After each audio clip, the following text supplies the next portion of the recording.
যেটা বানাচ্ছি সেটা খুবই সহজ। আমরা যেখানে থাকি সেখানে আগেই বলেছি আম খুবই সস্তা, কিছুদিন পর তো 5-10 টাকা কেজি পাওয়া যাবে।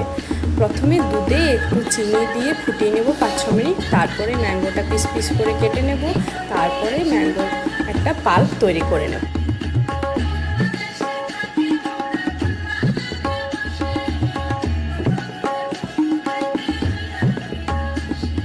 এরপর দুধের সাথে একটু দই আর ম্যাঙ্গো পাল্পটা মিশিয়ে নেব। এরপর চীনামাটির পাত্রে একটু দই দিয়ে এই মিশ্রণটা ঢেলে দেবো। আমার কাছে যেহেতু মাটির পাত্র নেই তাই চীনামাটির পাত্র ইউজ করলাম। মাটির পাত্র হলে বেশি ভালো হতো। তারপর ওটা ওভারনাইট রেখে দেবো।